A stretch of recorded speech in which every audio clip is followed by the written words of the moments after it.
Good afternoon to all. I am Dr. I. Ambika, Assistant Professor, Computer Science and Engineering Department. Today I am going to handle topic CPU scheduling. CPU scheduling is the multi-programming system by switching the CPU among processor. Operating system make the computer more productive. So in this chapter we are going to discuss about basic concepts of CPU scheduling, scheduling criteria and scheduling algorithms. Okay, this is the main objective of this CPU scheduling. Here we are going to discuss about to introduce CPU scheduling, which is the basic for multi-programmed operating system.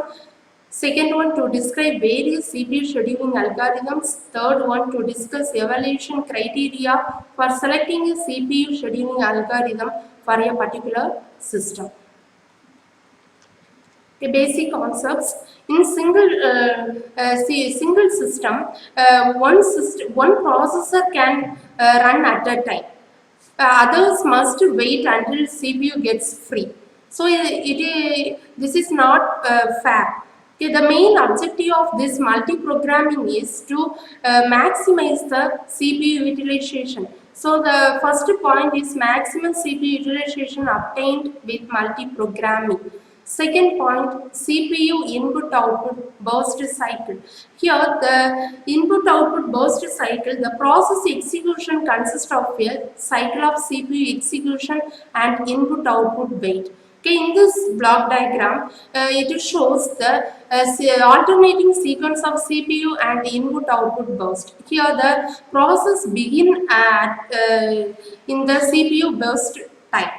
Okay, which is followed by IO burst, which is followed by CPU burst. This process repeated until when it reaches the final CPU burst. When it reaches final CPU burst, the process will terminate. Okay, now we are going to discuss about CPU scheduler. Okay, CPU scheduler means whenever the CPU gets idle, operating system selects process from the memory that are ready to execute and allocate the CPU to one of them. CPU scheduling decisions may take place based on four circumstances. First one, when a process switches from running to waiting state. Second one, process switches from running to ready state. Third one, process switches from waiting to ready. Fourth point, process switches from running state to terminating states. Okay, for a situation, the circumstances 1 and 4, there is no choice for scheduling. Directly it chooses a process from ready queue and perform the operation. For situation 2 and 3, there must be a choice for scheduling the process. For scheduling under 1 and 4 circumstances, we can say that scheduling is non-preemptive. Non-preemptive means once a CPU allocated to a process, the process keeps the CPU until it releases the execution or until it terminates execution. This is the main concept of non-preemptive scheduling. Okay, whenever we reach first and fourth circumstances, we can say there must be, we apply the scheduling name is non-preemptive. Non-preemptive means once CPU allocated for a process, that process keep that CPU until it terminate the process. This is the concept of non-preemptive scheduling. Others must use the scheduling preemptive. Preemptive means the running process interrupt for some times and resumed later when it complete the priority process. Okay, that is the concept of preemptive. Okay, all other scheduling is preemptive, that implications for data sharing between threads and processes. Once again, I explained this CPU scheduler. This CPU scheduler, whenever CPU gets idle, the operating system must select the process from memory that are ready to execute and allocates the CPU to one of them. These scheduling process performed only by the CPU scheduler.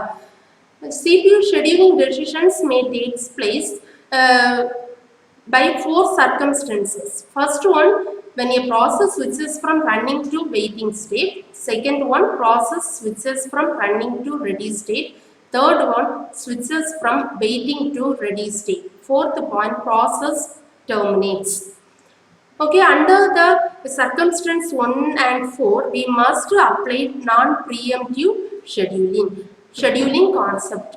Remaining, that is 2 and 3 circumstances use the concept preemptive scheduling.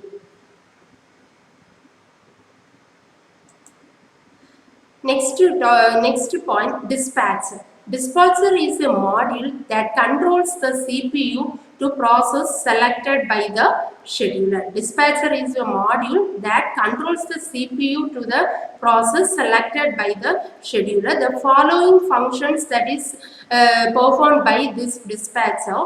First one, switching context. Second one, switching to user mode. Third one, jumping to the process location in the user program to restart that program. Okay, the following functions that are performed by dispatcher module. First one, switching context. Second one, switching to user mode. Third one, jumping to the proper location in the user program to restart that program. Dispatch latency. Dispatch latency means time it takes for the dispatcher to stop one process and start another running process. Okay, dispatch latency means it is a measure to takes for a dispatcher to stop one process and start another running. Okay, next one, scheduling criteria. Okay, there are 6 criteria we are using in operating system to analyze the performance of different scheduling algorithms. There are 6 scheduling criteria to analyze the scheduling algorithms. First one, CPU utilization. Second one, throughput. Third one, turnaround time. Fourth one, waiting time. Fifth one, response time. Totally 5 criteria. First one, CPU utilization. Here keep the CPU as busy as possible. Okay, that CPU utilization ranges always from 0 to 100%. Okay, CPU utilization means keep the CPU as busy as possible, and the range of CPU utilization is 0 to 100%. Next criteria is throughput. Throughput is a measure the number of processes that complete their execution per time unit. Number of processes that complete their execution per time unit. Third criteria, turnaround time. Turnaround time means amount of time it takes from when a request was submitted until execute a particular process. That is called as turnaround time. Next one, waiting time. Waiting time is the amount of time a process has been waiting in the ready queue. Waiting time, it is a measure of time a process has been waiting in the ready queue. Fifth one, response time. Response time means amount of time it takes from when a request was submitted until the first response is produced, not output. So a response time is amount of time it takes from when a request was submitted until the first response is produced. The main aim of this criteria is to maximize the CPU utilization, maximize the throughput, minimize turnaround time, minimize waiting time, and minimize response time. Next, we are going to discuss about the scheduling algorithm. So this is the first scheduling algorithm, first come, first served scheduling. It is the basic scheduling algorithm, and it uses the non-preemptive scheduling concept. Non-preemptive scheduling concept means once the CPU allocated to a process, that process keeps CPU until it terminate the process. This is the main concept of first come first scheduling. According to the first come first serve scheduling, whenever new process enter into the queue, that process control block store that new process in the tail of ready queue. And whenever CPU gets free, it takes the process from head of the ready queue and remove that running process from ready queue. This is the main concept of first come first served algorithm. Okay, this is the example. We consider three processes. Okay, that is P1, P2, P3 arrive at 0 milliseconds with the burst time interval is 20, burst time length is 24, 3 and 3. Suppose that the processes arrive in the order P1, P2, P3 means the Gantt chart for the schedule is, first we have to create the chart. Okay, already we discussed that arrival time for this process is 0. So we begin with the process P1 is 0, 0 to that length of that P1 is 24. So we create the length for process P1 0 to 24. Okay, followed by P2. P2 total length of process P2 is 3. So 3 plus 24. 27. So P2's total length is 27 and followed by P3. P3's total length 3. So already we have 27 length plus the 3. Total length is 30. Okay. Now waiting time for P1 is 0. Waiting time for P2 is 24 and waiting time for P3 is 27. Based on this value, we are going to calculate average waiting time. Average waiting time is 0. P1 plus P2 plus P3 divided by 3. So P1 waiting time is 0 plus P2's waiting time is 24 plus P3's waiting time is 27. 0 plus 24 plus 27 divide by total number of processes. In our example, total number of processes is 3. So, total 24 plus 27 divided by 3 equal to 17 millisecond.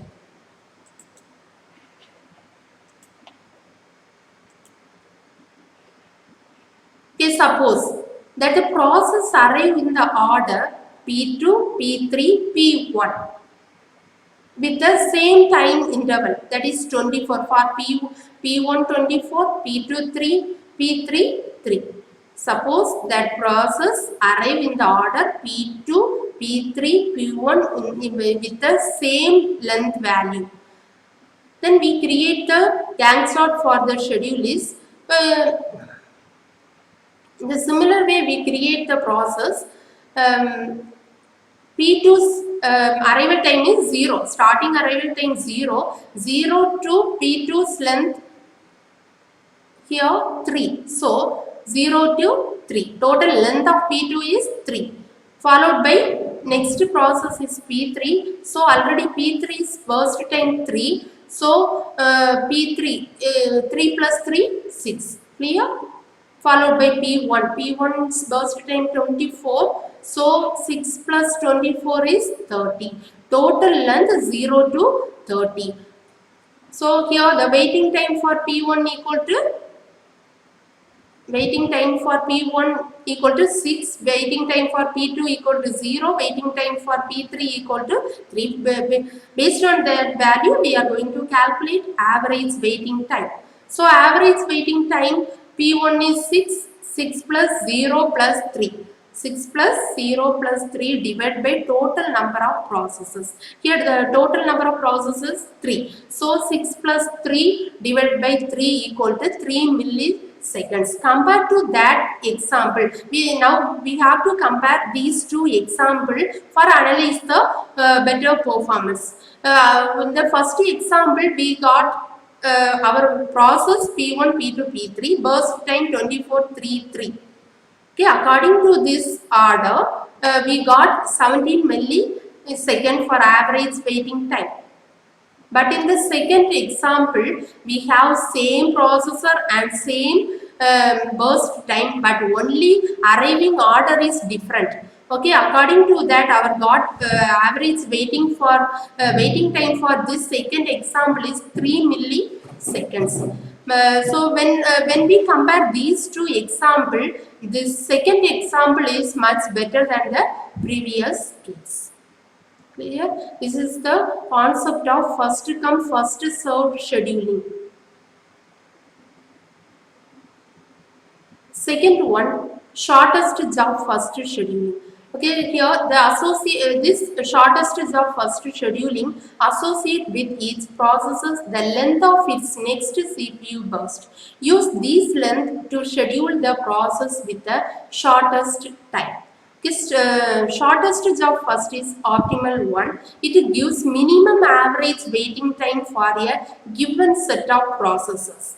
Shortest job first is the optimal scheduling. It gives minimum average waiting time for a given set of processes. The difficulty is knowing the length of next CPU request.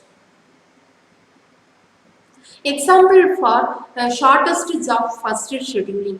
Here we having four processes P1, P2, P3 and P4, and burst time for P1 is 6, burst time for P2 is 8, burst time for P3 is 7 and burst time for P4 is 3.